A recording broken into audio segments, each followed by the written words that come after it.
Time now, 19 minutes past 8. Chile's president says her country is facing a catastrophe of unthinkable proportions following the weekend's massive earthquake. Well, rescue efforts have been hampered because there have been numerous aftershocks, including one of magnitude 6.2. Let's speak now to one British man called Andy Parkin, who lives in the Chilean capital, Santiago. Hello to you, Andy. Thanks very much for joining us. Tell us what it was like. Try to describe the experience for us, if you will. Okay, yeah, it was very weird. I've been thinking about it. It's very, very difficult to describe. It was about well, just after 3:30 in the morning. Of course, I was asleep, and I was awakened, shaken awake, and I thought it was just a really strange dream. And then I realised what was happening. I mean, I've been in an earth tremor before in Istanbul, but nothing like this. And I could hardly walk out of the bed. I got out of bed and I could hardly walk in the bedroom. And I remember one bit of advice that I got when I was in Istanbul was to stand in the doorway. And so I got to the doorway and I held onto the doorway, otherwise I would have fallen over. The whole doorway, the whole house was shaking. Not just shaking, but I mean, I'm shaking, talking about like 6 inches either side, and holding on to it. But the noise was terrific. It was just like everything was breaking and crashing, and I could feel everything. I knew everything in the flat where I live here was falling onto the ground, but I think the thing that got me most was how long it took. I was expecting it to finish after about 10 seconds or so, but it certainly took a minute before it finished, and it's almost impossible to describe the feeling. I ought to be able to do it because I'm an English teacher. I should be able to describe things, but I've never felt anything like that before. It was so scary, so scary. We were speaking to a British woman earlier in the programme and they were actually experiencing an aftershock in Santiago as we were speaking to her, and there have been more than 100, haven't they? What's that been like?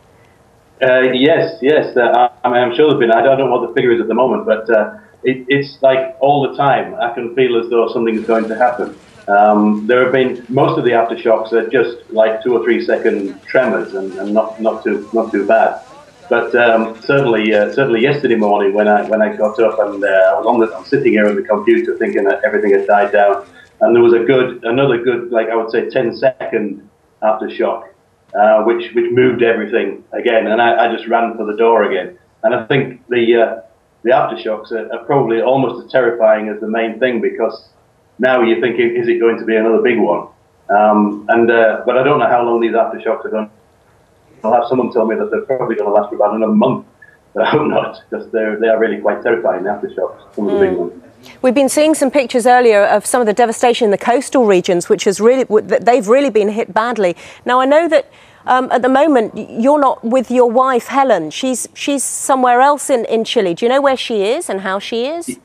Yes, it's odd really, because we've been together most of the time, and she's actually teaching. She's got a teaching job up in the north, near Antofagasta, in the sort of mining area of Atacama, and that area was saved, thankfully. There's not much happened up there at all. So, but it was really quite odd, because we'd hardly ever been apart, and yet we were at this time. So, but of course, all the electricity, mobile phones, everything was off when it happened. I couldn't get hold of it. I had no idea what was going on in the rest of the country. Thankfully, I had an MP3 player with me, and I could get the local radio, so I soon found out where the epicenter was. So I knew that she was safe, but she can't get back here because the airport's closed at the moment. But she's hoping to get back in the next couple of days, though. Well, we hope you're reunited soon. Thanks very much for talking to us this morning, Andy. Not at all. Not at all. My pleasure. Andy Parkin there, Britain living in Santiago, the capital of Chile.